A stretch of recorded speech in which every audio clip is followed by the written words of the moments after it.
Општина Бутел во паркот Олимписки сон. А денес мој гостин е Таско. Здраво на сите, здраво, чекај, снимаме. Здраво на сите, здраво. Најактуелниот и најомилениот помеѓу сите млади во Македонија. Здраво, Таско. Здраво, мило ми е што сум во вашата емисија за прв пат, тоа е супер, одлично се чувствувам. Вака, знаеме сите дека сте дом на многу генерации, на многу деца. Тоа што слушаш? Па и во Македонија, па и пошироко насекаде. Ама кажи ми сега, кој бил твојот идол кога си бил на моја возраст и каква музика си слушал тогаш?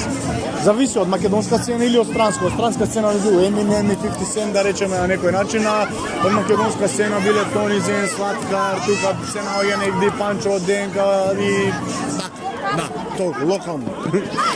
Добро. Има многу деца во Македонија што сакаат да прават музика дома.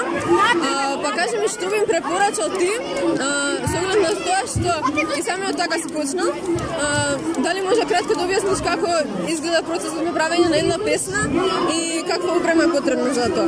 Прво и основно сакам да им кажам дека не треба да се откажуваат од своите соништа ако се доволно големи секогаш ќе им се остварат, а втора работа дека не треба многу голема опрема, туку се почине од идеја. Идејата е најскапа, па после се тргла друго. Така да ако имате нешто минимално како слушалки со микрофон, може да се снима на нив, а после тоа се само ќе си идеја.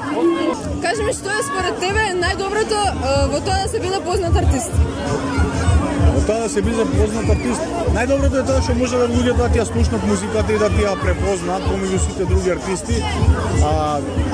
Не знам, некои други добри работи, не знам дали би имало ради тоа што популарноста сама по себе е малце повеќе напорна. Гледаш кога што можеш да видиш, нема гајле. Кога што можеш да видиш популарноста сама по себе си носи многу голем притисок, меѓутоа ако знаете се носиш со нејзик и испливаш на површина, ако не ќе судовиш.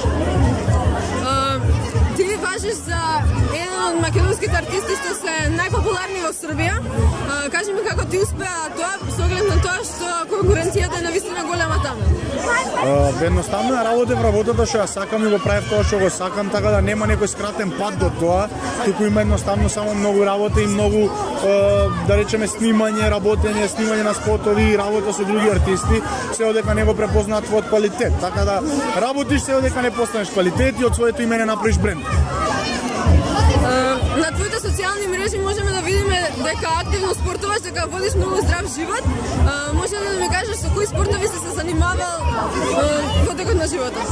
Многу различни спортови беа. Беше прво тренирав карате, после тоа почнав паркур да тренирам некоја француска дисциплина на скокање, праење салта, глупости разни, стрит воркаут, бодибилдинг, бокс, кикбокс, бразилска џиу-џитса, сега моментално тренирам. Така да се што е поврзано со спорт ме интересира поради тоа што во здраво тело здрав дух.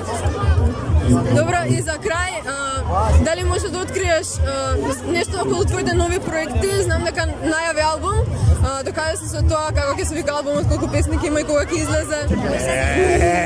Нешто било. Ајде, вака ќе кажам, албумот носи име низ моите очи, ќе има, не кажам колку песни, ама ќе има доволно песни и ќе бидат многу јаки, така да спремете се доаѓа албумот за многу брзо. Тинтири-минтири! Фала ти што беше мој гостин, ми беше стварно голема чест. Задоволството е мое, се надевам дека ова ќе ослушнат и видат многу луѓе и дека ќе правиме уште едно интервју после албумот. Сигурно се гледаме ајде во некоја наредна прилика. Таско, моја слика. Моја слика, да. Во целиот век, кажи дали друг те љуби, сега нешто јас, и дали не голи. Утро, раце, горе,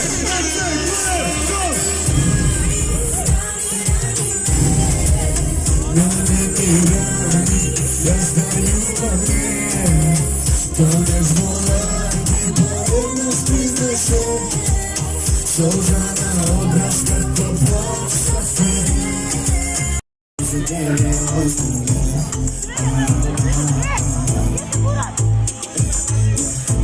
Ostavi rani traги на мене и оди далеко биде.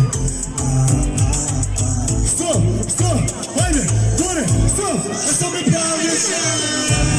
После тебе остана мене, а што ми правиш ти? Ostavi rani traги на мене и оди далеко негде.